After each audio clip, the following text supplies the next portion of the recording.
오늘 우리가 함께 살펴볼 하나님의 말씀은 느헤미야 4장 14절부터 23절인데요. 조금 줄여서 20절만 같이 살펴보도록 하겠습니다. 4장 20절입니다. 짧으니까요, 저희 다 같이 큰 목소리로 함께 읽도록 하겠습니다. 시작. 너희는 어디서든지 나팔 소리를 듣거든 그리로 모여서 우리에게로 나아오라. 우리 하나님이 우리를 위하여 싸우시리라 하였느니라. 아멘.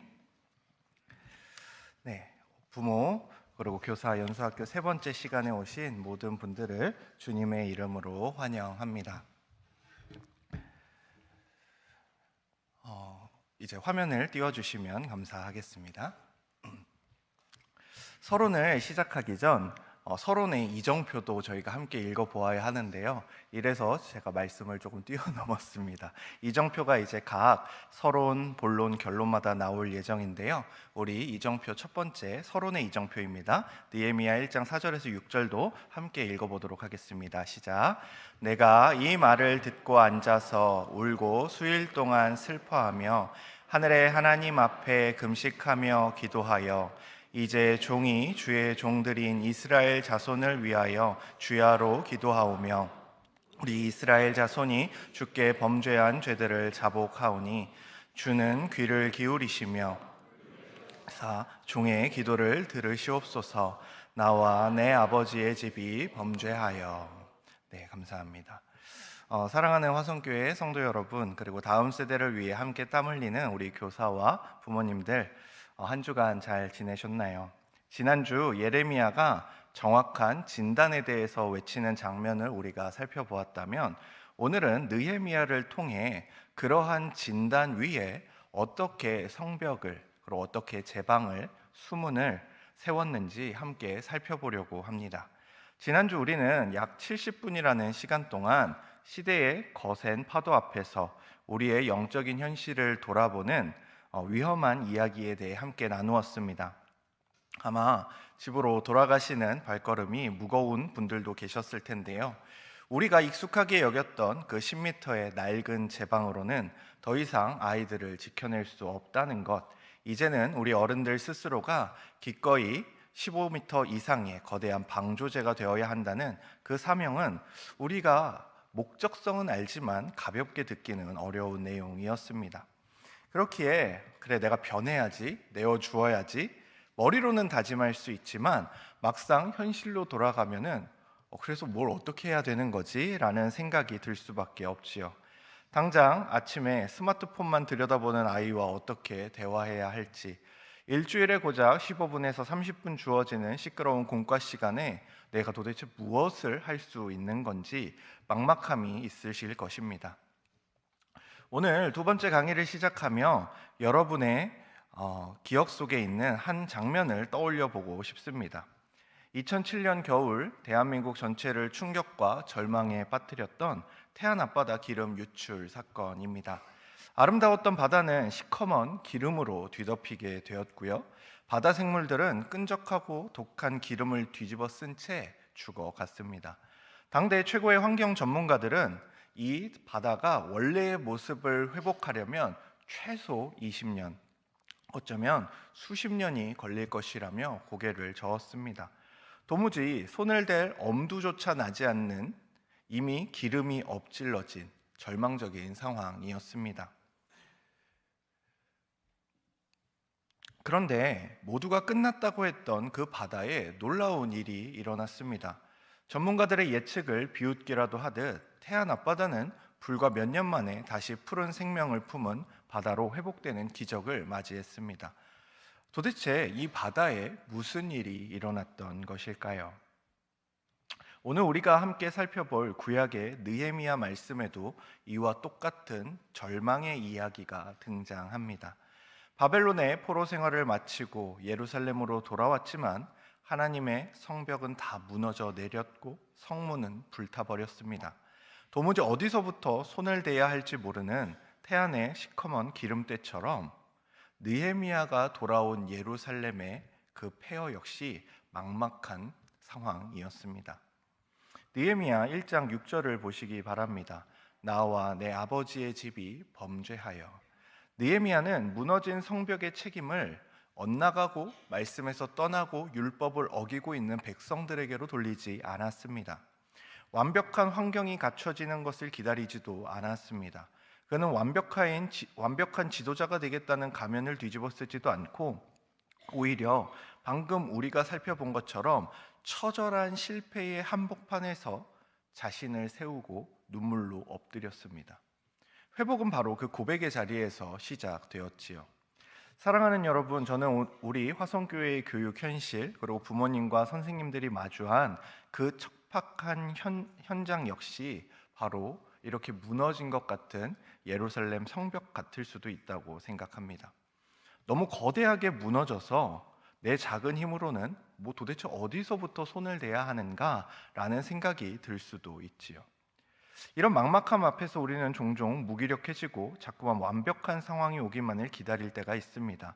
내 삶이 조금 안정되면, 나에게 시간적인 여유가 생기면, 그리고 섬길 수 있는 환경이 제공되면 그때 제대로 해봐야지 하고 우리는 점점 뒤로 미루는 것이지요. 그러나 여러분, 우리에게 다음 세대를 위한 이러한 방조제를 다시 세우기 위해 필요한 것은 다름 아닌 용기입니다. 거센 세속화의 파도와 타협하지 않을 수 있는 용기, 때로는 세상과 부딪히며 욕을 먹을 수 있는 용기, 그리고 무엇보다 느헤미야처럼 아이들 앞에서 내가 먼저 부서지고 나의 잘못과 한계를 정직하게 인정할 용기 말입니다.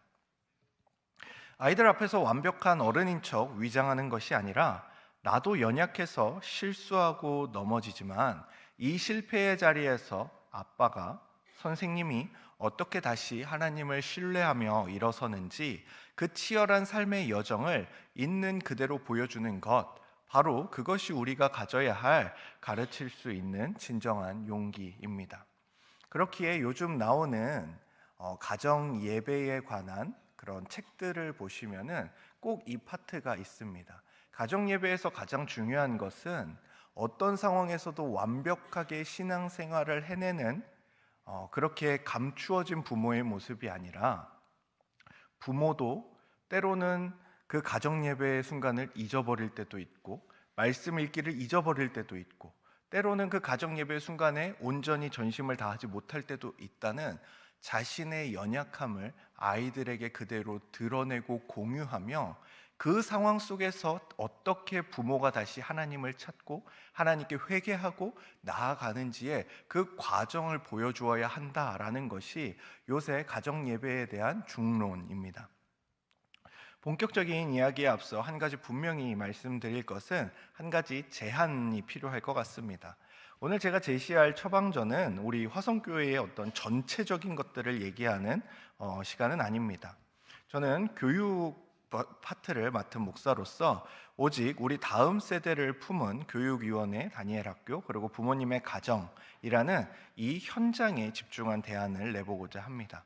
하지만 이 부서에서 시작되는 작은 용기와 대안들이 큰 틀에서는 우리 화성교회 전체에도 영향을 끼치지 않을까 기대해 봅니다. 그렇다면 이 무너진 성벽 위에서 살아나고 있는 교회들은 과연 어떤 교회들일지 한번 살펴보고자 합니다.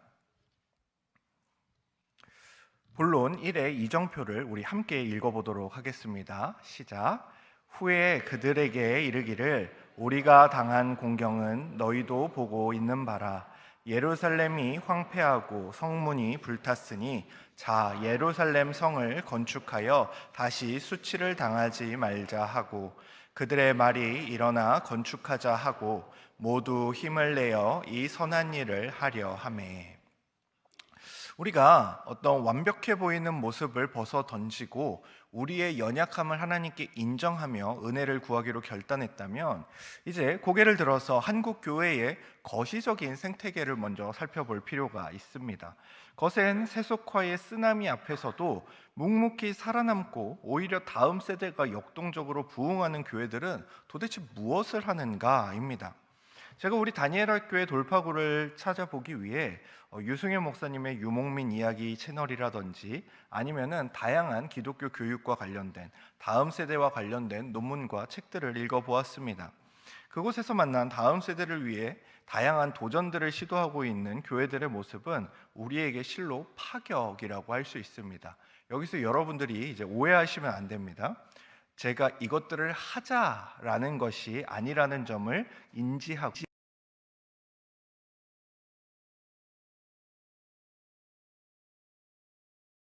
입니다. 아이들을 불러 모으기 위해 예배당 한가운데 아쿠아리움이 있습니다. 또 어떤 교회에는 그 지역 최고 수준의 테마파크와 키즈 카페가 있습니다. 엄숙해야 할 주일학교 공간들에는 아이들이 열광하는 풋살장 그리고 클라이밍장이 있는 교회들이 생겨났습니다. 우리가 상상도 못할 문화 공간으로 교회라는 건물의 구조가 완전히 뒤집어졌지요. 그들은 다음 세대의 눈높이에 맞추기 위해 그야말로 우리는 상상조차 할 수 없는 다양한 도전들을 시도합니다. 그런데 여러분, 솔직하게 우리 마음을 한번 들여다보기 원합니다. 이런 파격적인 시도를 볼 때 우선 보수 교단 속에 있었던 우리의 마음은 보통 이렇게 시작합니다. 팔짱을 낀 채 일단 문제를 제기하는 거죠. 교회에 웬 아쿠아리움이야? 너무 세속적인 거 아니야? 교회는 말씀만 있으면 되지. 무슨 테마파크야? 저건 본질에서 벗어난 문제가 있을 거야. 이런 말들이 다 틀렸다라는 이야기를 하고자 함이 아닙니다. 우리는 그럼 이러한 교회들은 왜 이런 선택을 했는지 진지하게 고민해 보기도 전에 저건 위험한데, 저건 교회 전통과 맞지 않는 것 같아 라며 쉽게 선을 그어 버린다는 것이지요. 변화를 시도조차 하지 않으면서 남의 도전을 평가만 하는 그런 사람들의 태도와 무엇과 같은지 아십니까?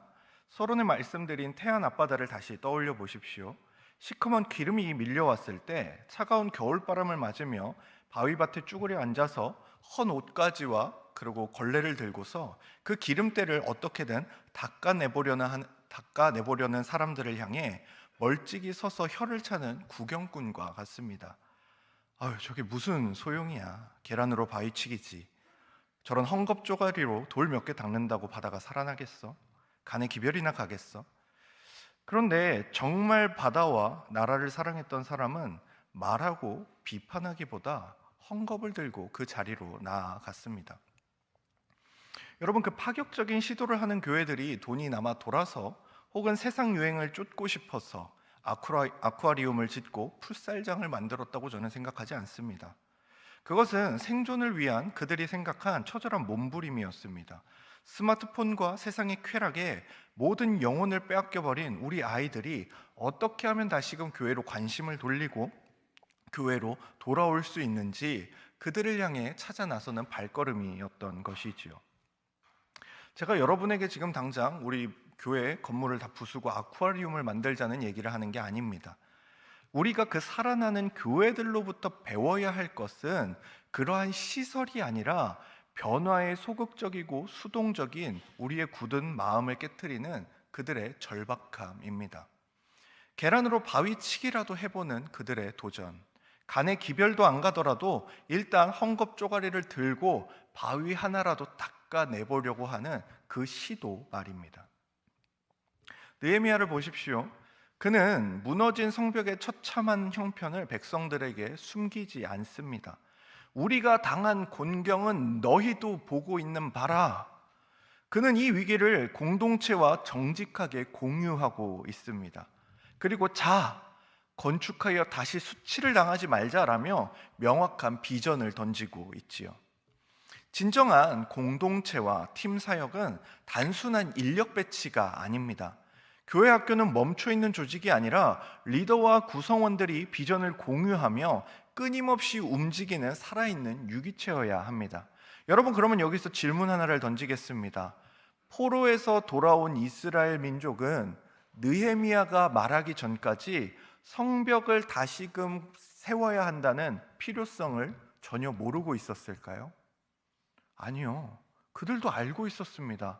느헤미야가 말하지 않아도 그들도 맨날 보고 있는 그 무너진 성벽을 보면서 다시 세워야 하는데, 다시금 우리가 힘을 쏟아서 저거를 세워야 하는데라는 그 생각은 있었습니다. 그러나 그들 삶에 닥친 고단함과 바쁨, 피곤함으로 인해 우선순위에서 자꾸만 밀려났던 것이죠. 바로 이러한 상황에 느헤미야와 같은 리더가 필요합니다. 사랑하는 교사, 부모 여러분, 화성교회의 부모 세대 여러분, 여러분이 이런 리더가 되어 주셔야 합니다. 필요는 알지만 움직이지 않던 공동체가 다시금 한 마음으로 움직일 수 있도록, 온 공동체가 어떻게든 우리 아이들을 살려보자는 그 절박한 비전에 가슴이 뛸 수 있도록 말이지요. 여러분, 한 가지 고백을 하자면, 만약에 제가 한 10년 전쯤 지금 제가 하고 있는 강의를 들었다면 저는 이 강의와 강사를 욕했을 겁니다. 신학을 들먹이고 성경을 들먹이면서 욕했을 겁니다. 신학과 말씀을 모르기에 저 따위 강의를 하는 거지 라고 평가했을 겁니다. 왜냐하면 여기 계신 분들 중 어느 분보다도 제가 그러한 부분에 예민하고 냉소적이었었기 때문입니다. 저는 학부를 칼빈 대학교를 나왔는데요, 합신에서보다 칼빈주의나 개혁주의에 대해서 훨씬 더 강조하던 학교였습니다. 그리고 훨씬 깊게 배웠었죠. 그리고 이후 합신에서 배운 개혁주의 신학 역시 저는 매우 사랑했습니다. 그런데 제가 크게 의문을 품게 되었던 시기가 있는데 바로 코로나 시기였습니다. 저는 그 당시에도 사역하던 교회가 있었는데요, 정말 개혁주의 신학을 추구하고 또 칼빈주의를 사랑하고 여러 가지 전통을 사랑한다는 것이 시대를 이해하고 반응하며 살아가는 것은 아니라는 생각을 그때 처음 하게 되었습니다. 제가 마지막 1년간 그 교회에서 경험한 코로나 팬데믹에 어떠한 반응도 하지 못하고 그저 코로나 팬데믹이 끝나기만을 기다리는 교회의 모습에 저는 그 당시 굉장히 실망을 많이 했었습니다. 물론 해당 교회에서 실망만 한 것은 아닙니다. 좋은 것, 감사한 것, 은혜를 경험한 순간들도 많이 있었지만 그 마지막 1년에 경험했던 그 교회의 모습은 저에게 있어서는 무기력함을 넘어서 무기능처럼 보였던 것이지요. 코로나 시기 동안 교회의 다음 세대는 철저하게 무너져 내리고 많은 자녀들이 교회를 떠나는 현실에서 개혁주의를 추구한다라는, 또 보수 신학을 추구한다는 많은 교수 목사님들의 페이스북과 또한 그분들이 쓰는 글에서 가장 많이 들었던 외침은 유튜브 예배, 줌 예배가 신학적으로 옳은가 하는 이야기들이었습니다. 이런 논의가 필요 없다는 것이 아닙니다. 신학적 논의보단 교회와 신앙을 떠나는 많은 영혼들에 대한 애통함과 완벽하지 않더라도 일단 무언가 해보는 대책이 필요한 시기가 아니었나라는 생각을 하는 것이죠. 그때 저는 그 교회에 있으면서 이 교회는 다음 세대를 포기했구나 라는 결론까지 내렸습니다. 그리고 제가 그 당시에 합신교단에 있었는데 난 이제 합신교단을 떠나야겠다라는 생각을 했었지요. 그래서 다음 사역지를 열심히 알아보았습니다. 그때 놀라운 소식을 들었습니다. 코로나가 터졌는데 오히려 더 많은 사람들이 몰려들고 부흥하는 교회들이 있다라는 것입니다. 마침 그 교회들 중 한 교회와 연결이 되어서 저는 초교파 교단의 교회에 사역자로 부임하게 되었습니다. 당시 그 교회는 개척이 10년 조금 넘은 시점에 6천여 명의 성도가 모이는 교회였고, 코로나가 터지고 난 이후에도 1,000명 이상의 장년과 다음 세대가 몰려들었습니다. 코로나 시기인데 1,000여 명이 몰려든 것입니다. 각서라고 말씀드리자면 그곳에는 합신과 같은 개혁주의 신학은 사실 없었습니다.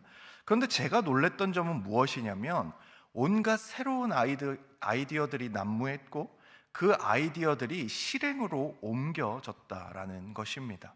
1년간 코로나에 대해 대처도 하지 못하는 곳에 있었을 때 제가 내는 모든 아이디어들은 철저하게 무시당하거나 거절당했습니다. 무언가를 이야기하면 이래서 안 되고 저래서 안 되고 결과가 안 좋을 거고 하는 등의 이유만 들었지요. 그때 제가 배운 것은 대안이 없는 거절은 공동체와 열정 있는 사람들을 죽게 한다는 것입니다. 그런데 새롭게 갔던 그 교회는 놀라웠습니다. 제가 상상하지도 못했던 아이디어들이 등장하고 실현되었습니다. 코로나 팬데믹이 터지고 얼마 되지 않는 시기에 그 교회는 교회의 공간 모두를 스튜디오로 바꿔버렸습니다. 또한 단순히 줌과 유튜브를 잘 활용하는 수준이 아니라 아이들을 어떻게 이 코로나 팬데믹 기간에도 실제로 만나고 볼 수 있을까를 고민하다가 교회의 주차장을 활용하여서 드라이브 스루 예배를 드렸습니다.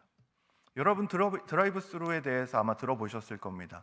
스타벅스라든지 맥도날드에 가면은 차에서 내리지 않은 채 차로 이렇게 지나가면서 주문을 받고 내가 주문한 메뉴를 받는 것을 드라이브 스루라고 합니다. 근데 드라이브 스루 예배를 드려보셨습니까? 사역자들이 쭉 서 있습니다. 아이들이 지나가면서 한 사역자에게 이런 말씀을 듣고 그 다음 사역자에게 말씀 암송을 하고 그 다음 사역자에게 준비된 선물을 받고 그 다음 사역자와 하이파이브를 하면서 그렇게 지나가는 겁니다. 저는 그때 충격을 받았습니다. 과연 이 예배의 형태가 옳고 그른 것인가를 따지기 전에 노력하고 사랑하고 방법을 찾다 보면 이런 방법을 찾을 수 있구나라는 생각을 하게 된 것이죠. 이러한 공동체에 있다 보니 이전에 듣지 못했던 수많은 도전들을 하고 있는 교회의 소식들을 듣게 되었습니다. 아예 자동차 극장처럼 만들어서 자동차 안에서 다 같이 스크린을 보면서 예배를 드리는 공동체, 팬데믹의 몇 인 이상의 집합금지 명령에도 수련회와 성경학교를 진행하려고 캠핑장을 통째로 빌려서 수련회를 진행한 교회의 이야기 등 이제는 못한다가 아니라 어떻게 하면 이 상황 속에서 우리가 해법을 찾고 방법을 찾을 수 있을까에 대한 이야기를 듣기 시작한 것이지요. 하고자 하면 길을 만들어낸다는 것을 배우게 되었습니다. 사랑하면 이런 길을 만들어냅니다. 해보지도 않고 안 된다고 말하는 영적인 냉소주의를 이제 우리는 좀 버려야 합니다. 우리도 낯설고 불편한 변화에 관심을 가져야 하는 것이지요. 어떻게 해서든 우리의 아이들을 살려보자는 그 처절한 진심과 몸부림을 우리 화성교회의 다니엘 학교가 가장 먼저 회복하기를 원합니다. 이것이 여러분에게 드리는 첫 번째 처방전인 건강하고 살아있는 주변 신앙 공동체를 배워야 한다라는 점입니다. 성장하고 부흥하고 생명력이 있고 역동하고 건강한 곳에는 이유가 있기 때문이지요. 그러면 이 절박함을 가슴에 품고 우리는 구체적으로 무엇을 어떻게 가르쳐야 할까요? 그 해답을 찾기 위해 기독교 교육의 본질을 파헤치는 두 번째 여정으로 나아가려 합니다. 본론 2의 이정표를 함께 읽어보도록 하겠습니다. 시작. 그때에 대제사장 엘리야십이 그의 형제 제사장들과 함께 일어나 양문을 건축하여 성별하고 문짝을 달고. 우리는 본론 1을 통하여 건강하고 살아있는 주변 신앙 공동체를 통해 배워야 한다는 중요성을 함께 살펴보았습니다. 그래서 우리를 돌아보고 생동감 있게 살아나는 교회를 카피하고 모방했다고 생각해 봅시다. 그러면 여러분, 좋은 환경을 갖추었으니 이제 그 안에서 행하는 교육적 본질도 좋은 것이 되는 것일까요? 그렇지 않습니다. 아무리 좋은 환경과 좋은 것들을 갖추더라도 그 안에서 가르쳐지는 교육적 본질이 세상과 다를 바가 없다면 아무런 소용이 없게 됩니다. 이것이 앞서 우리가 살펴보았던 수많은 도전을 하는 교회에서 실패하고 넘어지는 지점들입니다. 그렇게 우리가 이번 장에서 살펴볼 두 번째 처방은 성경적 교육의 본질, 즉 참된 기독교적 교육의 의미에 대해 이해하는 것입니다. 여기서 이제 교육적인 내용들이 좀 나오기 때문에 여러분들이 까딱 잘못하면 정신을 잃으실 수가 있거든요. 그래서 여러분들이 이제 집중을 쫙 하시고 본론 2만큼은 반드시 이해를 하셔야 합니다. 우리가 새로운 시도를 망설이는 이유는 교육을 몰라서는 아닙니다. 단지 저도 그리고 우리가 받았던 교육의 방식이 너무나 익숙하기 때문입니다. 가르치고 배운다라는 말을 들으면 우리 머릿속에 사실 강의실에 일렬로 앉아 선생님의 말씀을 일방적으로 듣는 강의식 교육밖에 생각나지 않는 게 우리가 정상이라는 뜻입니다. 왜요? 우리는 그 교육밖에 받아본 경험이 없습니다. 그러다 보니 우리가 하는 교육도 결국 아이들을 자리에 앉혀놓고 정해진 공과 교재의 내용을 전달하는 것에 많은 에너지를 쏟게 되죠. 여러분 오해하지 마세요. 지식을 전달하는 것 자체가 나쁘다는 말이 아닙니다. 문제는 우리가 이것 외에 다른 가르침의 방식에 대해서 아예 상상을 하지 못하고 있다라는 것입니다. 제가 합신에서 월요일마다 이제 강의를 듣고 있는데 그곳에서도 이 내용을 함께 다루었습니다. 가르침이란 무엇인가? 그곳에 박사 3명이 앉아 있었는데요. 이 교실 이미지밖에 안 떠오르는 겁니다. 교실에서 강의하고 배우고 그걸 듣고 그것에 대해서 잘 들었나 시험 치고 이걸 자꾸만 교육이라고 생각하는 것이지요. 그러나 이런 모습을 보면서 코로나에 당황했던 한국 교회들의 모습이 처음 경험하는 것에 대한 두려움과 낯섦이었다면 우리가 이번 장에서 다루고자 하는 것은 너무나 익숙해서 아니 사실 지식의 전달이라는 독과점이 되어버린 교육의 현장이 익숙해서 교육의 다른 모습을 잊은 다른 교육의 방식이 있을 것이라 생각도 못하는 기독교의 모습에 대해 다루려고 합니다.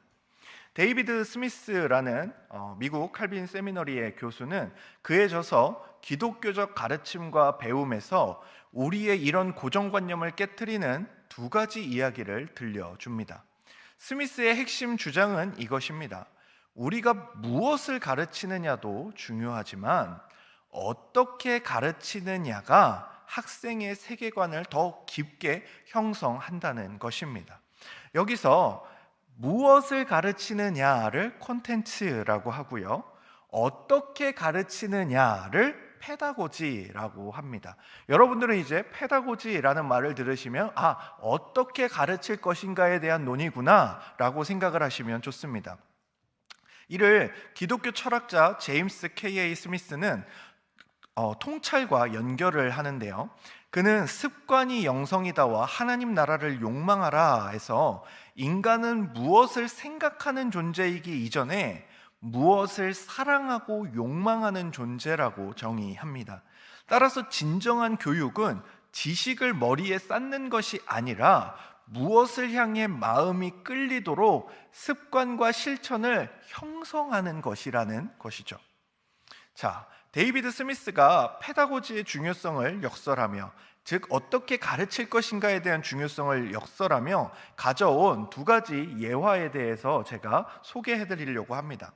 그는 가장 먼저 자신의 아들이 들었던 생물 수업의 이야기를 가지고 들어옵니다. 어느 날 아들이 가져온 교과서에는 인간의 가치를 화학 물질의 시장 가격으로 매기거나 인간의 생존을 그저 통계적 우연으로 치부하는 세속적 세계관이 가득했다고 합니다. 교과서에 그런 내용만 있었다라는 것이죠. 그런데 정작 문제는 교과서의 내용이 아니더라는 겁니다. 선생님이 내준 과제의 방식, 자, 어떻게 가르치는 거죠? 이게 페다고지입니다. 그 과제의 방식이 문제라는 거였습니다. 학생들은 교과서를 깊이 읽고 고민하는 대신에 검색 엔진으로 정답만 빠르게 찾아내는 효율성의 길을 선택했던 것이지요. 그렇게 결과적으로 학교의 거창한 사명 선언문이나 교과서가 담고 있는 질문과 철학과 교육에 대한 내용들은 아이들의 학습 과정에 아무런 의미도 영향력도 없다라는 것을 발견했다라는 겁니다. 이 교수는 이 책이 너무나 세속적이어서 세상에 과학적인 것만 담고 있어서 기독교적인 거를 배치하고 있어서 위험하다라고 했는데 아이들은 그런 거 신경도 쓰지 않더라는 것입니다. 오히려 효율성, 어떻게 하면 과제를 빨리 할까? 어떻게 하면 시험을 잘 칠 수 있을 것인가에만 관심을 가졌다라는 것이죠. 2번째는 더 충격적인 종교 수업에 관한 이야기입니다. 이 종교 수업의 선생님은 매우 헌신적이고 훌륭한 성품을 가진 분이었다고 합니다. 하지만 그분이 내준 과제는 신학 용어와 정의를 단순히 연결하는 매칭 테스트입니다. 우리도 그런 거 많이 하죠. A, B, C 있고 기역, 니은, 디귿 있으면 화살표로 무엇이 맞는지 연결해 보세요. 이거 많이 하지 않습니까? 데이비드 스미스가 아들에게 신학적 용어에 대해 깊이 있는 질문을 던졌습니다. 이번에 종교 수업에서 시험 본다며 성화란 뭐라고 생각하니? 칭의와 성화는 어떤 차이가 있다고 생각하니? 라고 묻자 그 아들이 이렇게 대답했다고 합니다. 아빠, 그렇게까지 알 필요 없다니까? 시험에는 줄긋기만 나온다고 그런 거 알 필요 없어 라고 대답을 했다라는 것이죠. 선생님은 분명히 기독교적 성품으로 아이를 대했고요, 교재에는 고귀한 신학의 용어들이 가득했습니다.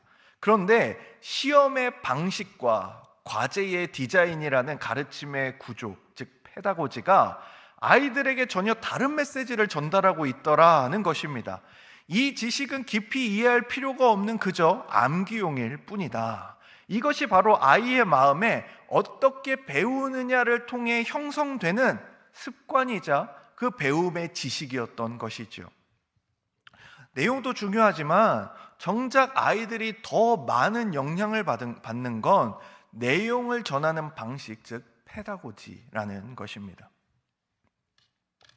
교육의 내용과 교육의 방식이 서로 모순될 때 아이들은 언제나 방식이 전하는 메시지를 더 깊이 내면화한다고 합니다. 이런 것이죠. 하나님은 온 삶의 주인이셔 라고 가르치면서 주일 15분짜리 강의로 이 내용을 전달하게 된다면 아이는 무의식 중에 하나님은 주일 15분짜리 존재라고 배우고 있다라는 것입니다. 이것이 가르치는 방식이 주는 무서움이라는 것이지요. 이것을 우리 다니엘 학교에 적용해 보면 어떻게 될까요? 만약 선생님이 인내에 대한 성경 구절을 외우게 하고, 자, 이제 다음 주에 우리 인내의 내용에 대해서 시험 칠 거야, 말씀 암송한 거 적어보기 할 거야 라고 이야기한다면 인내는 아이에게 있어서 그저 머리로 기억하는 지식에 그칩니다. 하지만 선생님이 아이에게 아주 작고 세밀한 씨앗을 직접 심게 하고 첫 싹을 틔울 때까지 매일 관찰하며 기록하게 한다면 어떨까요? 흙 냄새를 맡고 도무지 움직이지 않는 흙 위를 매일 바라보며 기다리는 그 지루하고도 경이로운 과정을 통해서 아이가 인내가 무엇인지, 인내가 단순한 단어가 아니라 삶의 리듬이자 태도임을 체험할 수 있게 된다라는 것이지요. 여기서 한 가지 분명히 해야 할 게 있습니다. 페다고지의 중요성을 강조한다고 해서 지식 전달이 필요 없다는 말이 아닙니다. 씨앗 심기 활동은 그 자체가 목적이 아니라 아이가 인내에 관한 성경 말씀을 온몸으로 이해하게 돕는 다리의 역할인 것이죠. 내용과 방식은 함께 가야 합니다. 다만 방식이 내용을 배신하지 않도록, 그것이 기독교 교육이 늘 붙잡아야 할 질문이라는 것입니다. 사랑하는 다니엘 학교 교사 부모 여러분, 그런데 사실 여러분은 이러한 페다고지에 대해서, 가르치는 방식에 대해서 이미 알고 계십니다. 다만 페다고지라는 용어가 낯설고 갑자기 우리를 돌아보니 당황스러울 뿐, 사실 여러분은 이미 온몸으로 이 페다고지의 방식을 이해하고 가르치는 교육을 한 번쯤은 다 해보셨을 겁니다. 예를 하나 들어드리겠습니다. 저는 제 아들 성윤이와 성현이를 너무 사랑합니다. 그래서 자려고 누웠을 때나 때론 갑작스럽게 아이들을 껴안고 아빠가 너무너무 사랑해 라고 말해줍니다. 그러면 제 아들들은 제가 자신들을 향해 사랑한다고 말했기에, 이러한 사랑한다라는 지식을 전달했기에 그래, 아빠는 나를 사랑해 라고 생각할까요? 38개월과 35일짜리가요. 특히 35일이 된 아이는 이 지식을, 제가 한 말을 알아들을 수 있는 방법이 없지 않겠습니까? 그러나 저는 제 아들들이 지식 전달이라는 방식이 아닌 삶의 방식으로 아빠인 제가 자신들을 얼마나 사랑하는지 안다고 확신할 수 있습니다. 자녀들이 울 때 가장 먼저 달려오는 발걸음 소리를 통해서, 힘들다고 하면 안아주는 따뜻한 품을 통해서, 음식을 맛있게 먹는 모습을 바라보는 사랑스러운 눈빛을 통해서, 함께하는 모든 시간을 통해서 사랑이 교육되고 있기 때문입니다. 여러분도 여러분의 자녀들 혹은 여러분 주변에 있는 어떤 사랑하는 지체들, 부모님들에게 바로 이러한 교육과 가르침과 배움을 이미 경험하시지 않았습니까? 아이가 이해할 수 있는 방법으로 지식이 보여지고 들려지고 느껴지고 만져지고 경험되어지는 것, 그 방식을 택하는 것, 그것이 바로 페다고지의 중요성입니다. 데이비드 스미스는 참된 기독교적 가르침과 배움은 바로 가르침과 배움과 관련된 모든 것들이 동원되어야 한다고 가르칩니다. 우리는 그동안 이렇게 말했을 수 있습니다.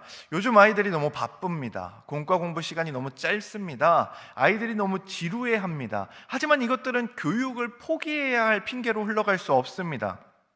이토록 시간이 없고 산만한 아이들에게 우리는 어떻게 복음의 본질을 경험하게 할 것인가를 치열하게 고민해야 할 진짜 기독교 교육의 시작 지점에 우리는 선 것입니다. 이 아이들에게 지식을 전달하는 것 말고 이 아이들에게 있어서 정말 하나님이 너희를 사랑하셔, 내가 너희를 너무나도 아껴, 너희에게 있어서 예수 그리스도를 아는 지식은 너무나 소중해 라는 걸 단순히 말이 아니라 우리가 그들을 맞이하는 그 표정과 그들을 안아주는 우리의 품과 그리고 그들에게 지속적으로 연락하는 우리의 노력과 이 모든 것들의 교육이 담길 수 있다라는 것입니다. 단순히 앞에 끌어앉혀 모여놓고 자, 똑바로 들어, 졸지 말고 들어, 이 내용에서만 가르쳐지는 게 아니라는 것이지요. 데이비드 스미스는 이 지점에서 기독교 교육을 더 확장시킵니다. 그가 시작한 와디프 러닝이라는 사이트가 있는데요, 학교 수업과 과목을 통해 어떻게 기독교적인 것을 가르칠 수 있을지 그는 고민했습니다. 사이트의 홈에는 이런 글귀가 있습니다. 각 사례는 특정 주제나 수업에서 기독교적 관점을 명확히 드러내는 교육 방식을 설계하는 방법을 보여줍니다. 또한 각 사례에는 더 넓은 교육 접근법과의 연관성, 그리고 더 깊이 탐구하고 다양한 사례를 만들어낼 수 있는 방법이 설명되어 있습니다. 단순히 교육법을 나열한 것이 아니라 여러분의 교육을 새롭게 변화시킬 수 있는 신선한 아이디어들을 모아놓은 것입니다 라고 이야기합니다. 무엇이냐면요, 영어를 통해, 글쓰기를 통해, 과학을 통해, 수학을 통해 어떻게 이것을 기독교적으로 가르칠 수 있느냐를 고민했던 것입니다. 예를 들어 영어라는 주제를 통해 글쓰기를 통해서 사랑과 인내를 배울 수 있다면 어떨까? 수학이라는 주제를 통해 수학 수업이 학생들에게 나눔에 대해 생각해 보도록 도와준다면 어떨까? 과학이라는 주제를 통해 꽃에 대해 배우는 것이 경이로움으로 이어진다면 어떨까? 라는 제목을 붙여서 이 과학을 통해서 어떻게 기독교적 가르침을 할 것인가에 대한 그 예시와 방법이 수도 없이 적혀 있습니다. 그는 이와 같은 시도를 다른 프로젝트에서도 했습니다. Teach Fastly라는 사이트나 더 Civic Hospitality 그리고 프로젝트의 홈페이지, 이 사이트들을 통해서 이 시대의 다른 이슈들, 어떻게 기독교적 교육과 가르침을 연결할 것인지 끊임없이 도전하고 나누고 있지요. 이 모든 도전들이 우리에게 기독교적 가르침과 배움에 대해 알려주는 것이 있다면 교육은 단순히 지식을 전달하는 과정만을 뜻하지 않는다는 것입니다. 사랑하는 다니엘학교 교사 부모 여러분, 진정한 성경적 교육은 지식의 전수가 아니라 리더, 즉 교사와 부모가 먼저 삶의 본을 보이는 실천입니다. 그 삶을 통해 모든 감각과 분위기, 느낌, 태도 등 모든 것을 통해서 가르침이 일어나는 것입니다. 느헤미야 3장 1절을 보십시오. 성벽 재건을 위해 가장 먼저 일어난 사람은 리더인 대제사장 엘리야십이었습니다. 그는 지시만 한 것이 아니라 직접 일어나 삽을 들고 성벽을 쌓는 방식으로 가르칩니다. 위대한 기독교 교육학자였던 하워드 핸드릭스는 삶을 변화시키는 가르침에서 다음과 같이 말합니다. 오늘 성장을 멈추면 내일 가르치기를 멈춰야 합니다. 우리가 아이들에게 보여주어야 할 것은 완벽한 정답이 아닙니다. 십자가 앞에서 날마다 부서지고 변화해가는 교사분들과 부모님들, 그리고 우리 부모 세대들의 뒷모습입니다. 대제사장 엘리야십이 성벽 재건을 강의실에서 가르친 것이 아니라 직접 삽을 들고 일어났던 것처럼 말이지요. 이것이 여러분에게 드리는 두 번째 처방입니다. 가르치는 방식, 즉 페다고지 자체가 복음과 기독교적인 것이 되어야 합니다. 교재를 바꾸기 전에, 공간을 바꾸기 전에 우리가 먼저 바뀌어야 합니다. 무엇을 가르치는가만큼 어떻게 가르치는가를 진지하게 고민하는 교사와 부모가 되는 것, 이것이 첫 번째 처방인 살아있는 공동체를 배우는 것을 넘어서 우리 다니엘 학교의 교육이 세상과 달라지는 출발점인 것이죠. 우리가 정말로 성경적인 우리가 가지고 있는 신화, 우리의 개혁주의 신화, 바른 신화, 바른 교회, 바른 생활이라는 이 모든 모토들을 정말 귀하고 소중하게 여기며 하나님의 주권과 하나님의 일하심에 대해서 우리가 정말로 믿고 의지한다면 이 가르침은 아이들에게 이래서 정말 중요해가 아니라 우리의 삶의 모든 방식을 통해서 아이들이 하나님의 주권은 중요해, 개혁주의는 중요해를 깨닫도록 해야 한다는 것입니다. 그렇다면 이 방식의 혁명을 가장 완벽하게 살아내신 분은 누구일까요? 우리는 이제 그 위대한 모범을 향해 나아가 보려고 합니다. 앞서 우리는 데이비드 스미스의 통찰을 통해 교육이 단순히 지식을 덧칠하는 것이 아니라 가르치는 방식 자체가 복음이 되어야 한다는 것을 살펴보았습니다. 그렇다면 그 어떻게 가르칠 것인가의 완벽한 모델은 바로 우리의 영원한 스승이신 예수 그리스도입니다. 본론 3의 이제 본론 네 번째 이정표를 함께 읽어보도록 하겠습니다. 시작. 그 다음은 여리고 사람들이 건축하였고 또 그 다음은 이므리의 아들 사굴이 건축하였으며. 사실 그리스도인이라면 예수님에 대한 이야기를 할 때 교육과 가르침을 빼놓을 수 없습니다. 당시 많은 이들이 예수님을 부른 명칭은 바로 랍비, 선생님이기 때문입니다. 예수님의 그 교육의 핵심은 이것입니다. 그분이 먼저 우리에게 찾아오셨다는 겁니다. 우리는 근데 이것이 낯섭니다. 왜 그렇죠? 우리의 모든 교육 방식은 학생이 학교로 찾아갑니다. 학생이 선생님이 있는 교실을 찾아갑니다.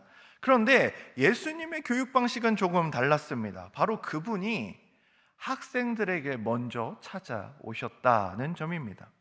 예수님의 교육 방법론을 연구한 학자들의 통찰은 매우 풍성합니다. 로버트 스타인은 예수님이 과장법과 은유, 수수께끼와 역설을 능숙하게 구사하셨다고 분석하고요. 로이 주크는 예수님이 질문과 대화를 통해 청중의 흥미와 참여를 끊임없이 유발하는 방법을 사용하셨다고 말합니다. 헤르만 호오는 예수님이 바람, 씨앗, 들꽃, 어린아이, 심지어 인간의 본능적인 반응까지도 교육의 도구로 삼으셨다고 설명합니다. 그런데 여러분, 이 모든 방법론들보다 더 근본적인 질문이 있습니다. 예수님은 도대체 왜 이러한 모든 방식을 동원하셨을까요? 사실 그분은 하나님의 아들이시지 않습니까? 다 모여서 내 말을 들어, 안 그러면 너희 죽어라고 얘기하셔도 상관이 없을 것 같은 그분이 왜 이렇게 학생들을 이해시키기 위해서 모든 방법들을 총동원하여 가르치셨냐는 겁니다. 그 답은 하나입니다. 그분이 먼저 우리를 찾으셨기 때문입니다.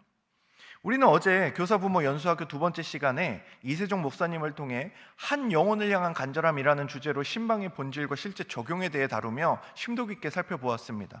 그리고 이러한 신방이 하나님이 우리를 찾아오사 우리와 함께 하시는 하나님, 즉 임마누엘이 되신 것, 그것이 바로 예수님의 교육의 핵심인 성육신적 가르침입니다. 너희가 거룩해지면 성전 안뜰에서 너희를 가르쳐 줄게. 너희가 거룩해지면 지성소 안쪽에서 내가 너희에게 영광을 보여줄게. 너희가 거룩해지면 너희를 승천시켜서 하늘에서 너희를 가르쳐 줄게 하신 것이 아니라 가장 영광스러운 곳에 계시던 그분이 가장 낮고 천한 이곳으로 내려오신 겁니다. 하나님의 아들이 영광의 보좌를 내려놓고 죄로 무너진 이 땅으로 오셨습니다. 예수님의 교실이 어디였는지 여러분들은 생각해 보신 적이 있습니까? 예수님이 선생님이자 교사였다면 그분은 분명히 그 가르침을 행하는 교실이 있었습니다. 회당이나 성전만이 아니었습니다. 가나의 결혼식장, 갈릴리 바닷가의 해안가, 가이사랴 빌립보의 그 로마 만신전 앞, 폭풍이 몰아치는 바다 위, 나사로의 무덤 앞, 그리고 십자가 위까지, 그 모든 우리가 알고 있는 예수 그리스도께서 사역을 행하셨던 그 모든 장소가 예수님의 교실이었습니다. 예수님은 사람들이 살아가는 그 자리로, 그들이 고통받는 그 현장으로 직접 걸어 들어가셨습니다. 예수님의 학생들은 어떤 사람들이었습니까? 귀신 들린 자, 병든 자, 가늠한 여인, 동족에게 멸시당하는 세리, 또한 창녀들, 그리고 가족의 죽음 앞에 애통해하는 사람들. 예수님은 그 무질서한 삶의 한복판으로 직접 들어오셨습니다. 하나님의 말씀, 율법을 가지고 있었으나 바리새인들은 너는 이래서 안 돼, 저래서 안 돼, 너는 이래서 하나님께 구원을 받을 수 없어라고 단정짓고 선을 긋고 그들을 자기들이 있는 신성한 곳에 못 들어오게 하려고 애쓸 때, 예수 그리스도께서는 그 냄새나고 더럽고 비참하고 너무나 상상하기 어려운 그 추잡한 곳으로 나아가셨습니다. 자신들의 학생을 찾아서 말이지요. 삶으로, 표정으로, 손길로 그들을 환대하셨습니다. 이것과 비교할 때 오늘날 우리에게 맡겨진 학생들은 그래도 조금 순한 맛 아니겠습니까? 오늘날 시간이 없다고 말하는 학생들, 공과 시간이 짧은 교육 현장, 아이들이 지루해하는 그 모습들은 예수님이 마주했던 교실과 그리고 그분이 마주했던 학생들에 비하면 그렇게 큰 문제는 되지 않습니다. 문제는 환경이 아니라 우리가 예수님처럼 그 자리로 기꺼이 걸어 들어가고 있는가입니다. 성경은 이 찾아오심의 교육이 어떤 것인지 이렇게 증언합니다. 우리 다 함께 읽어보도록 하겠습니다. 시작. 우리가 아직 죄인 되었을 때에 그리스도께서 우리를 위하여 죽으심으로 하나님께서 우리에 대한 자기의 사랑을 확증하셨느니라. 예수님이 보여주신 참된 교육은 단순한 지식의 전달이 아니었습니다. 죄로 인해 어려움에 빠진 그 자리로 직접 찾아와 그분의 삶과 죽으심 전체로 하나님의 사랑을 지식이 아닌 전 인격으로 깨닫게 하신 것입니다. 이 찾아오심의 정신은 예수님에게서 끝나지 않았습니다. 이러한 예수님의 삶은 제자들에게 그대로 전수되었고 그들이 세운 초대교회는 하나의 거대한 유기체로 움직였습니다. 이는 느헤미야가 성벽을 재건할 때 보여준 모습과도 정확히 연결됩니다. 느헤미야는 왕의 술관원으로서 굉장히 고위직에 있었던 사람입니다. 그는 아무 어려움 없이 고통 없이 안락한 왕궁에서 왕의 신임을 받으며 머무를 수 있었습니다. 그러나 그는 무너진 성벽과 불탄 성문 앞에서 고통받는 동족에게로 찾아옵니다. 그리고 그가 먼저 삽을 들었을 때 느헤미야 3장이 시작됩니다. 그 다음은 리더의 찾아옴이 공동체 전체의 움직임을 만들어냈던 것이죠. 성벽 재건은 어떤 한 명의 영웅이 해댄 일이 아닙니다. 왕궁을 떠나 동족에게 찾아온 느헤미야의 본을 따라 백성들 역시 자기 집 앞에 성벽을 쌓고 옆 사람과 유기적으로 연결이 되었습니다. 내가 쌓은 성벽의 끝에서 옆에 있는 전우가 그 다음을 이어받아 성벽을 완성했습니다. 이것이 성경이 말하는 진짜 팀이자 신앙 공동체의 모습입니다. 생각해 보십시오. 지금으로부터 100여 년 전 조선 땅은 복음을 알지 못하는 어둠 속에 있었습니다. 그때 언더우드와 아펜젤러 그리고 수많은 이름 없는 선교사들이 낯설고 위험한 이 땅으로 찾아 들어왔습니다. 그들의 언어도 문화도 음식도 달랐습니다. 그러나 그들은 왔습니다. 죄로 무너진 이 땅의 사람들에게 기꺼이 걸어 들어왔습니다. 그가 찾아옴이 오늘 우리에게 복음이 전해진 이유가 됩니다. 예수님, 제자들, 초대교회 선교사들, 우리 이 모든 바통의 터치의 공통점은 단 하나입니다. 먼저 복음을 가진 자가 그것이 없어 애통해하고 힘들어하는 자에게 찾아왔다는 것이죠. 죄로 인해 어려움에 빠진 자들에게로 도움이 필요한 그 자리로 기꺼이 발걸음을 옮겼다는 것입니다. 이제 그 바통은 누구의 손에 있습니까? 바로 오늘 이 자리에 앉아 계신 여러분의 손에 있습니다. 그렇다면 이 찾아오심이 오늘날 우리의 시대에는 어떤 모습으로 나타나야 할까요? 뜻밖의 회심이라는 책이 이 질문에 강력한 답을 줍니다. 급진적인 퀴어 이론가이자 레즈비언 교수였던 로자리아 버터필드에 대한 이야기가 바로 이 뜻밖의 회심이라는 책에서 다루고 있는 내용입니다. 그는 동성애자였고 동성애 연인이 있었습니다. 그런데 그는 그렇게 살아갈 때 너무 잘 나갔습니다.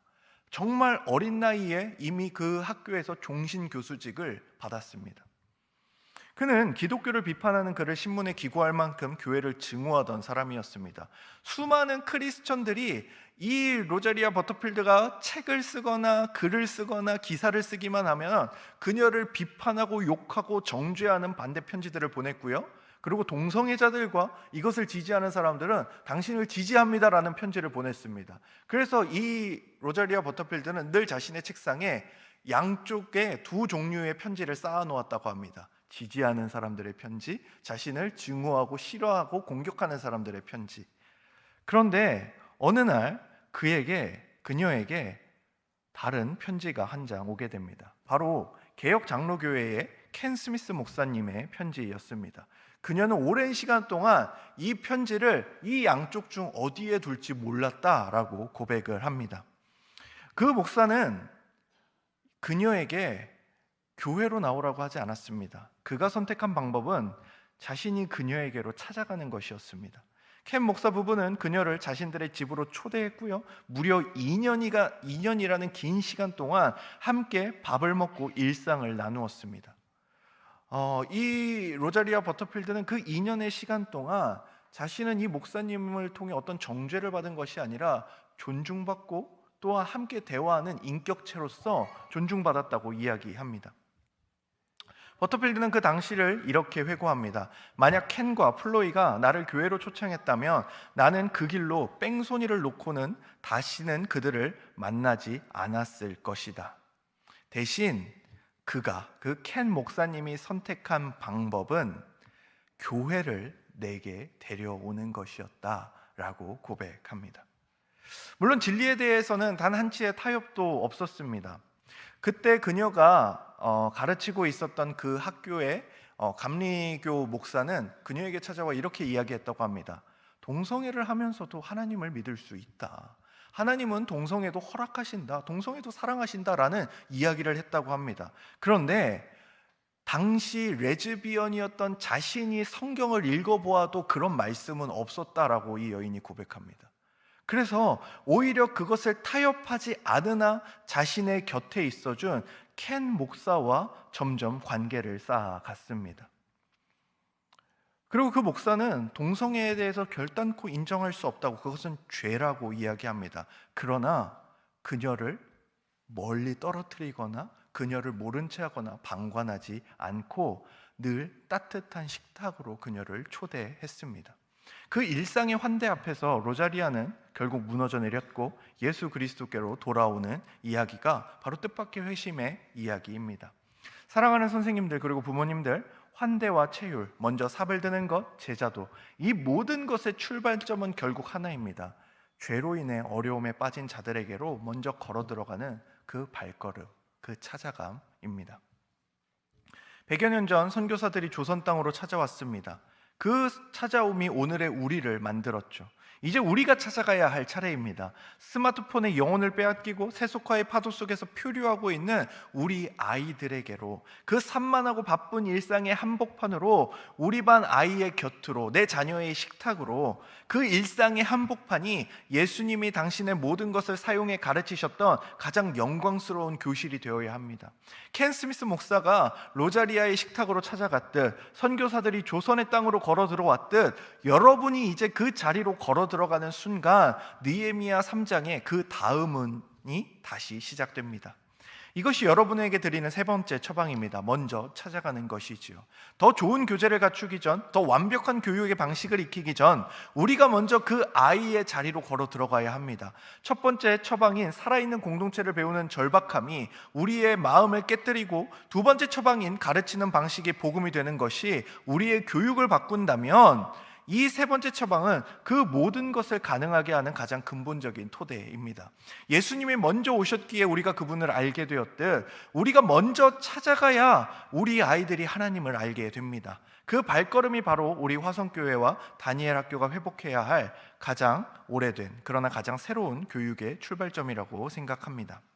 이제 결론 네 번째입니다. 우리 다섯 번째 이정표를 같이 읽어주시기 바랍니다. 시작.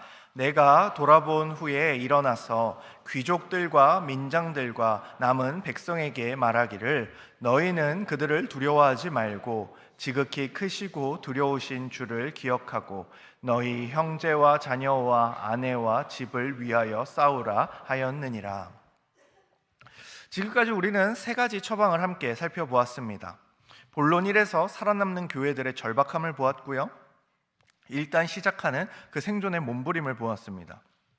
본론 2에서는 가르치는 방식, 페다고지 자체가 복음적이고 기독교적이어야 한다는 것을 배웠습니다.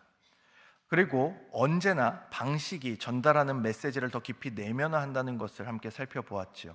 본론 3에서는 예수님과 느헤미야 그리고 선교사들이 공통적으로 보여준 찾아감의 정신을 만났습니다.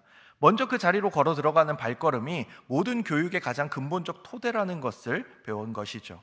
이제 단 하나의 질문이 남았습니다. 이제 그 처방전은 우리 손에 쥐었는데, 그럼 우리 화성교회 다니엘 학교는 이 현장에서 그것을 어떻게 구체적으로 살아낼 것인가 하는 지점입니다. 느헤미야 4장을 여러분들이 보시면 좋겠습니다. 성벽을 재건하는 현장에는 두 가지가 동시에 필요했습니다. 흙을 쌓아 올리는 흙손과 밀려드는 적을 막아낼 병기가 필요했습니다. 즉, 이상과 현실이 한 손 한 손에 함께 쥐어져야 했던 것이지요. 오늘 본론사는 바로 그 이야기입니다. 현실을 정직하게 들여다보는 것에서 시작합니다. 지난주 말했던 진단의 중요성이고, 그리고 진단에는 데이터만한 게 없습니다. 저는 교육총괄 목사로서 지난 3년간의 사역을 갈무리하면서 2026년 1월 27일부터 2월 22일까지 약 한 달간 다니엘 학교 170여 명의 선생님들을 대상으로 설문조사를 진행했습니다. 교역자를 포함한 전체의 약 28%인 48분이 응답해 주셨습니다. 응답률 28%라는 숫자 자체가 이미 하나의 데이터입니다. 그런데 그 48분의 목소리가 우리 성벽의 현 주소를 선명하게 보여주고 있습니다. 공과 준비에 매주 30분의 시간을 채 쓰지 못하는 선생님이 54%로 나왔습니다. 응답자의 약 70%가 가르칠 충분할 준비가 되지 못한 채 아이들 앞에 서는 것 같다는 고백을 해주셨지요. 저는 이 수치를 통해서 우리 교사 선생님들을 탓하려는 것이 아닙니다. 이 현실에서 저와 여러분, 그리고 다니엘 학교와 화성교회가 이 상황에서 어떻게 교육을 이루어 갈 것인지 생각하고 분투해야 함을 말씀드리고 싶습니다. 그것이 오늘 강의를 통해 우리가 나눈 내용이니까 말이죠. 또한 분반 공부 시간에 공간에 대해서 63%의 선생님이 공간적 한계를 강하게 느낀다고 대답해 주셨습니다. 스마트폰만 보려는 아이, 너무 산만해서 옆 친구까지 방해하는 아이, 집중력과 통제력의 한계를 느끼는 시간, 그리고 옆에서 너무나 크게 들리는 그 소음들, 이 구조 속에서 우리 교사 선생님들이 계신 그 모습이 한 손에는 흙손, 한 손에는 병기를 쥐고 성벽을 쌓았던 느헤미야 시대의 백성들의 모습이 아닌가 생각해 보게 되었습니다.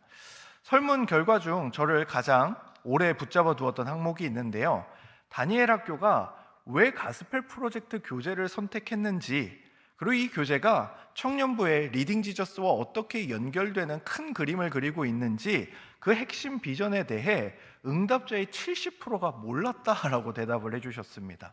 처음 알았다라고 답하신 것이죠.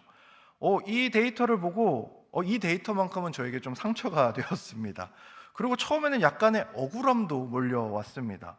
가스펠 프로젝트를 시작할 때도, 2024년에 다니엘 학교를 새롭게 시작할 때도 분명 1, 2, 3부 예배 시간에 교육 커리큘럼과 관계성에 대해 영상을 틀고 유튜브에도 올리고 교회 홈페이지에도 올렸는데 왜 모르시는 거지? 라는 의문이 들었죠.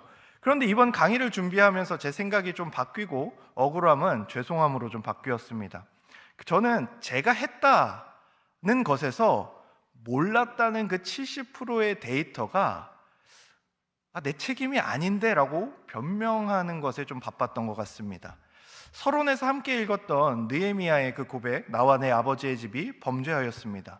그것이 바로 이 수치 앞에서는 제 고백이어야 한다는 것을 좀 다시금 절감해 보게 되었는데요, 공지한 내용과 공유한 내용이 다니엘 학교 교사 그리고 부모님들에게 제대로 전달되고 있는지를 돌아보아야 하는 것까지도 제 책임이라는 것을 다시 깨닫게 되었습니다. 그러나 설문조사 데이터에 절망적인 소식, 이제 우린 끝났다, 이런 소식만 있는 건 아니었습니다. 소망과 희망의 지점도 분명히 있었는데요. 주 1회 이상 아이들의 이름을 부르며 연락하고 기도한다는 선생님이 73%나 계셨고요. 그리고 이런 목소리들이 담겨 있었습니다. 산만했던 아이가 어느 순간 예배에 진지하게 집중하고 공과 시간에 반짝이는 눈으로 질문을 던질 때, 믿지 않는 가족을 전도하고 싶다고 아이가 말할 때, 지난주 배운 말씀을 기억하고 스스로 고백할 때 교사로서 너무나 행복하고 감사하다는 고백입니다. 이것이 우리 다니엘 학교의 진짜 얼굴이 아닐까 생각해 보았습니다. 준비가 부족하고 공간이 열악하고 비전 공유가 단절되어 있음에도 불구하고 아이들의 눈빛이 변하는 그 순간을 위해 묵묵히 자리를 지켜온 선생님들, 이분들의 헌신이야말로 그 태안 한 바닷가에서 시커먼 돌을 헌 옷가지로 닦아내던 그 손길과 맞닿아 있다고 생각합니다. 그렇기에 이 현실 앞에 막연한 구호가 아니라 앞서 나눈 세 가지 처방을 우리 화성교회가 어떻게 복용해야 할지에 대해서 한번 고민해 보도록 하겠습니다. 본론 1에서 우리는 이것을 배웠죠. 하고자 하면 어떻게든 길을 만들어낸다. 그리고 그 길을 만들어내는 원동력은 시설이나 예산이 아니라 절박함이라는 것을, 동시에 해보지도 않고 안 된다고 말하는 영적인 냉소주의가 공동체를 가장 병들게 한다는 것을 살펴보았습니다. 그렇기에 제가 첫 번째 생존의 절박함에 대해서 다시금 다니엘 학교 교육 아카이브를 재가동해 보려고 합니다. 2024년까지 다니엘 학교 교육 관련 밴드를 운영을 했었는데요. 그 공간에서 어떤 교회들의 사례나 교육 아이디어들을, 그리고 교육 자료들을 조금씩 나누었었습니다. 그런데 솔직히 반응도 좀 많이 미미했고요. 저도 이제 지쳤고, 그런 생각들에 그 사역을 2024년에 이렇게 좀 멈추어 두었었습니다. 여러분의 무관심을 탓하는 것이 아니라 저도 포기했던 것입니다. 느헤미야의 고백이 제 고백이 되어야 하는 이유가 바로 이것입니다. 그런데 이번 설문조사에서 선생님들이 가장 시급하게 필요하다고 요청하신 것이 바로 활동재료와 아이디어가 필요하다는 것이 42%, 심화 해설 강의가 필요하다는 것이 25%, 멀티미디어 자료가 필요하다는 것이 15%, 이렇게 많이 나왔습니다. 이것은 단순한 희망사항이 아니라요, 현장에서 아이들을 살리려는 선생님들의 외침이라고 생각합니다. 이 외침에 다시 응답하고자 다니엘 학교 교육 아카이브를 다시금 살려서 전면 재가동하려고 합니다. 한국과 세계 교회의 다음 세대 사역 사례들, 창의적인 교육 방식, 그리고 새로운 목회적 실험들을 정리해서 함께 나누는 공간으로 만들려고 합니다. 다시 반응이 미미할 수도 있지만 그래도 괜찮습니다. 계란으로 바위치기라도 해보는 것이 우리가 본론 1에서 함께 나눈 내용이기 때문입니다. 그러나 이것은 저 혼자만의 일은 아니라고 생각합니다. 느헤미야는 우리가 당한 곤경은 너희도 보고 있는 바라고 외치며 백성들이 현실을 함께 보도록 초대합니다. 교사, 부모, 선생님들, 이 일에 동참해 주십시오. 좋은 사례를 발견하면 나눠주시고 아이들과 해본 작은 시도도 올려주시고요. 우리가 모든 것을 따라할 필요는 없습니다. 우리 다니엘 학교에 맞는 길이 무엇일까라는 질문을 공동체가 함께 던지는 것 자체가 이 회복의 시작이라고 생각합니다. 둘째는 우리가 본론 두 번째에서 데이비드 스미스의 통찰을 통해 배운 게 있죠. 페다고지에 대한 내용이었습니다. 가르치는 내용보다 더 깊이 아이들의 마음과 습관, 가르치는 내용보다 가르치는 방식이 아이들의 마음과 습관을 더 깊이 형성한다는 것을 함께 나누었죠. 그런데 솔직히 말씀드려야 될 그 현실이 있는데요. 데이비드 스미스와 제임스 스미스가 논의하는 기독교적 가르침에 관한 연구들은 주로 미국과 캐나다의 기독교 교육 현장을 기반으로 발전해 왔습니다. 그 연구들이 우리나라에서는 아직 일부 슈퍼 메가처치들, 10,000명, 10만 명이 되는 그런 교회들에서만 선별적으로 시도되고 있는 것이 현실입니다. 더구나 그 방식들이 우리 한국교회의 정서에 그대로 이식되기에 어려운 지점도 분명히 있습니다. 자기 표현과 토론을 중심으로 설계된 서구 교육 방식이 관계 중심의 문화와 다른 교육 환경 속에서 자란 우리 아이들에게는 낯설게 느껴질 수도 있다는 것이죠. 그러나 이 간극이 우리가 포기해야 할 이유가 아니라 우리가 해결해야 될 과제라고 생각합니다. 감사하게도 화성교회의 여러 지원과 사랑 덕분에 제가 기독교 교육 박사 과정을 밟을 수 있는 여건을 받았는데, 이것은 제 개인의 학위를 위한 게 아니라 외국의 기독교 교육 연구들이 우리의 현실과 어떻게 만날 수 있는지를 연구하고 그것을 우리 다니엘 학교 현장에서 꺼내 쓸 수 있도록 번역하는 일들을 하려고 합니다. 완벽한 준비가 갖춰진 다음에 시작하겠다는 것이 아닙니다. 씨앗을 심고 함께 물을 주는 방식으로 다양한 교육 세미나와 자료들을 지속적으로 공유하려고 합니다. 이것을 말씀드리면서 한 가지 공유드리고 싶은 내용은요, 저희 다니엘 학교가 지금 3년간 진행되어 오지 않았습니까? 그런데 올해 초가 되었을 때 몇몇 교회들로부터 연락을 받았습니다. 화성교회에서 하고 있는 다니엘 학교의 커리큘럼을 가져가고 싶다라고 연락을 주셨죠. 그래서 그 교회들의 교육 디렉터 목사님들과 교육 총괄 목사님들과 만나서 이것을 어떻게 그 교회에 접목시킬 수 있을지에 대한 대화를 나눈 적이 있습니다. 제가 3년의 그 기간 동안 때로는 아무 의미가 없어 보이는데 라는 생각을 했던 적도 분명히 있습니다. 그런데 하나님께서는 결국에 이 쌓여있는 데이터와 내용들을 우리 교단 내에 아니면 타 교단의 교회들이 다시금 사용할 수 있는 자료가 되게 하시는 것을 보면서 이제 다시금 지쳐있는 현실에 머무는 것이 아니라 좀 이런 일들을 다시금 열심히 해보아야겠다라는 생각을 하게 되었습니다. 본론 3에서 우리는 예수님께서 하늘 보좌를 버리고 우리에게 다가오셨던 성육신의 발걸음을 보았죠. 그런데 여러분, 여기서 우리가 한 가지 절대 놓치지 말아야 할 사실이 있는데요, 예수님, 느헤미야, 그리고 이 땅에 왔던 선교사님들은 단순히 찾아오기만 한 것이 아니었다는 겁니다. 예수님은 죄인을 치유하시고 구원하실 수 있는 완벽한 능력과 권세를 가지고 오셨습니다. 느헤미야가 왕궁을 떠나 폐허가 된 예루살렘으로 올 때 그는 그저 눈물만 줄줄 흘리며 온 게 아닙니다.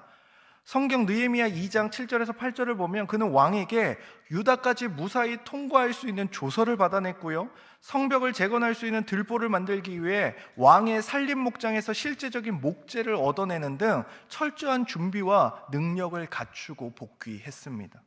100여 년 전 세상에서 가장 가난했던 조선 땅을 밟았던 선교사들도 마찬가지였습니다. 그들은 열정만 가진 사람들이 아니라 언어를 습득하는 능력, 또한 병든 사람들을 치료할 의료 능력, 그리고 무지한 자들을 깨울 교육 능력을 갖춘 당대의 석박사급의 인재들이었습니다. 즉 그들은 죄와 가난으로 무너진 자들을 실제적으로 도울 수 있는 능력을 가지고 가장 척박한 조선 땅에 왔던 것입니다. 사랑하는 교사 그리고 부모님 여러분, 우리도 아이들에게 다가가기 위해 바로 이 능력을 길러야 합니다. 마음만으로는 15분의 짧은 시간과 스마트폰의 유혹을 이겨낼 수 없습니다. 우리 아이들이 처한 영적 폐허의 현장 속으로 성육신하여 들어가기 위해서는 그들의 마음을 열고 하나님의 말씀을 제대로 먹일 수 있는 영적 교육적 실력을 갖추어야 합니다. 그래서 간곡히 부탁드립니다.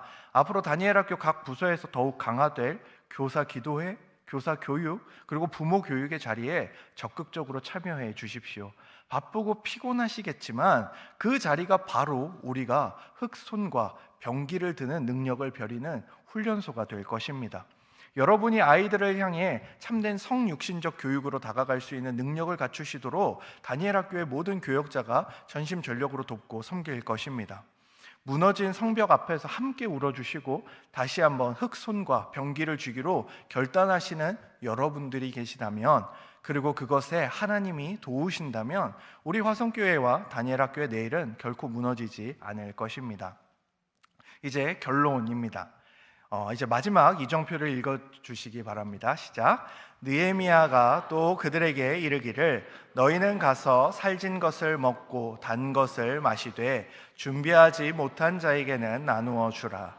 이 날은 우리 주의 성일이니 근심하지 말라. 여호와로 인하여 기뻐하는 것이 너희의 힘이니라 하고, 우리는 오늘 참 많은 이야기를 나누었습니다. 제가 지난주 이제 70분 동안 강의를 했는데 이렇게 나가면서 계단을 내려갈 때 몇몇 분들이 그런 말씀을 주셨어요. 생각보다 짧았습니다. 그래서 제가 오늘 좀 용기를 가지고 조금 더 하고 있습니다. 여러분 째려보시지 마시고요. 이제 끝났습니다. 이제 결론인데요. 우리는 살아남기 위해 몸부림치는 교회들의 이야기, 가르치는 방식 자체가 복음이 되어야 한다는 도전, 그리고 예수님 제자들, 초대교회 선교사들, 우리로 이어지는 먼저 찾아가는 바통 터치, 그 모든 이야기의 끝에서 우리 자신의 민낯과도 마주했습니다. 이제 강의를 마치며 서론에서 던져두었던 그 질문으로 다시 돌아가 보려고 합니다. 2007년 겨울, 최소 수십 년이 지나야만 회복될 것이라고 말했던 그 새까만 절망의 태안 앞바다, 도대체 어떻게 불과 몇 년 만에 푸른 생명이 돌아오는 기적이 일어났던 것일까요? 그 죽음의 바다를 살려낸 것은 국가의 거대한 예산도 최첨단 정화선도 아니었습니다. 전국 각지에서 모여든 123만 명의 평범한 사람들이었습니다. 그들은 차가운 겨울바람을 맞으며 바위밭에 쭈그려 앉아 집에서 가져온 헌 옷가지와 수건으로 그 시커먼 돌덩이를 그저 하나하나 닦아냈습니다. 모든 돌덩이 닦는 기술을 배웠어야 했을까요? 그런 건 없습니다. 그냥 열심히 닦아내었습니다. 자신의 맨손으로 닦아내기 시작했죠. 근데 여러분, 저는 오늘 강의를 준비하면서 이 사람들에 대해 다시 생각해 봅니다. 그들은 그 차가운 바닷가로 구경하러 간 것이 아닙니다. 그들은 찾아간 것입니다. 뉴스를 보고 소식을 듣고 그 절망의 현장으로 기꺼이 발걸음을 옮긴 것입니다. 그곳에 가면 뭐 좋은 게 있었겠습니까? 그냥 말 그대로 쎄빠지게 노력해야 되고 힘들게 땀 뻘뻘 흘리면서 손에 동상이 터져가면서 해야 되는 그거밖에 없지 않습니까? 누가 알아줍니까? 누가 무엇을 줍니까? 일당을 줍니까? 그런 것들이 전혀 없었습니다. 그냥 기꺼이 발걸음을 옮긴 것입니다. 멀찍이 서서 계란으로 바위치기지라고 혀를 차는 구경꾼이 아니라 헌 옷가지를 들고 그 자리로 찾아간 사람들입니다. 예수님이 영광의 보좌를 떠나 죄로 무너진 이 땅으로 찾아오셨습니다. 느헤미야가 안락한 왕궁을 떠나 폐허가 된 예루살렘으로 찾아왔습니다. 선교사들이 풍요로운 자국을 떠나 낯선 조선 땅으로 찾아왔습니다. 그리고 123만 명의 그 많은 사람들이 태안의 바닷가로 찾아갔습니다. 이 모든 바통터치의 공통점은 하나입니다. 누군가가 먼저 찾아갔다는 것입니다. 그리고 이제 그 바통은 우리 손에 있습니다. 수많은 전문가들이 한국 교회의 미래가, 그리고 한국 사회의 미래가 어둡다고 이야기합니다. 스마트폰과 세속화의 기름때를 뒤집어 쓴 우리 아이들의 영혼을 회복하는 것은 불가능해 보일지도 모르겠습니다. 그러나 여러분, 우리 손에 들린 이 헌 옷까지 어떻게 하면 살릴 수 있을까 치열하게 고민하는 열심, 지식 전달만이 아닌 교육의 페다고지를 함께 고민하며 교육의 환경을 조성하기 위한 몸부림, 우리를 외면하고 돌아서려 하는 것 같은 아이들을 향해 이리 오라고 소리 지르기보다는 그들 곁에 가서, 그들을 찾아가서 그들에게 교회를 데려가는 교회와 교사와 부모, 또한 시간이 부족한 그 자리에서도 아이의 눈을 한 번 더 맞추는 15분의 인내, 짧은 카톡 메시지와 전화 한 통, 부모와 교사가 서로 바통을 이어받으며 이 아이의 신앙을 위해 함께 연대하는 모습, 분위기를 망친 것 같은 식탁에서 내 실패를 고백하며 1분 동안 아이의 손을 잡고 기도하는 그 작은 실천들, 이것이 태안 앞바다를 살려냈던 그 손길과 다르지 않을 것이라 저는 확신합니다. 켄 스미스 목사님이 로자리아의 식탁으로 찾아간 그 인연이 그녀의 삶을 바꾸었던 것처럼, 언더우드와 아펜젤러가 조선 땅으로 찾아온 그 발걸음이 오늘 이 자리에 앉아있는 우리를 만든 것처럼, 그리고 여러분이 오늘, 내일, 이번 주 주일에 우리 반 아이들의 자리로 걸어 들어가는 그 발걸음이 수십 년 후 우리가 상상하지도 못한 열매를 만들어낼 것입니다. 느헤미야의 성벽이 52일 만에 완성되었을 때 느헤미야는 백성들에게 이렇게 말합니다. 근심하지 말라. 여호와로 인하여 기뻐하는 것이 너희의 힘이니라. 성벽이 완성된 후 이제 모든 것이 안전해져서 선포된 말씀이 아닙니다. 아직 적들에게 둘러싸여 있고 한 손은 흑손이고 한 손에는 병기를 들고 있는 그 한 복판에서 선포된 말씀입니다. 아직 아무것도 끝나지 않은 것 같은 그 자리에서 여호와 하나님이 계시기에 기뻐할 수 있는 것, 그것이 바로 우리의 힘인 것이지요. 사랑하는 화성교회 동역자 여러분, 우리의 현실은 여전히 버겁고 오늘 강의가 또 하나의 짐처럼 느껴지실 수도 있습니다. 그러나 두려워하지 마십시오. 우리가 먼저 찾아가야 할 그 자리에 우리보다 먼저 그들을 찾아가신 분이 계십니다. 그분이 우리와 함께 하십니다. 우리 손에 있는 초라해 보이는 헌 옷가지를 들고 우리 아이들이 있는 그 자리로 걸어 들어갑시다. 여호와를 기뻐하는 것이 우리의 힘입니다. 묵묵히 흑손과 병기를 들고 우리에게 주어진 그 거룩한 성벽 재건의 현장으로 나아가는 저와 여러분에게 하나님께서 가르칠 수 있는 용기를 주실 것입니다. 감사합니다. 함께 기도하겠습니다. 하나님, 은혜와 사랑을 감사드립니다. 오늘 우리가 주일 오후 조금은 피곤하고 또한 몸과 모든 것이 버겁게 느껴지는 이 시간에 그럼에도 다음 세대를 사랑하는 마음을 가지고 함께 교사, 부모, 연수학교 세 번째 시간을 진행하였습니다. 주님, 오늘 우리가 함께 나눈 이 내용들이 결코 우리에게 쉬운 것은 아니지만 우리가 절박한 마음을 품게 하시고 가르치는 방식을 고민하게 하시며 또한 예수 그리스도를 닮아 우리가 마땅히 사랑해야 할 그들에게 찾아가는 우리 모든 교사와 부모 그리고 우리 모든 화성교회 성도들 될 수 있도록 은혜를 더하여 주시옵소서. 감사드리며 우리 주 예수 그리스도의 이름으로 기도드립니다. 아멘. 찬송가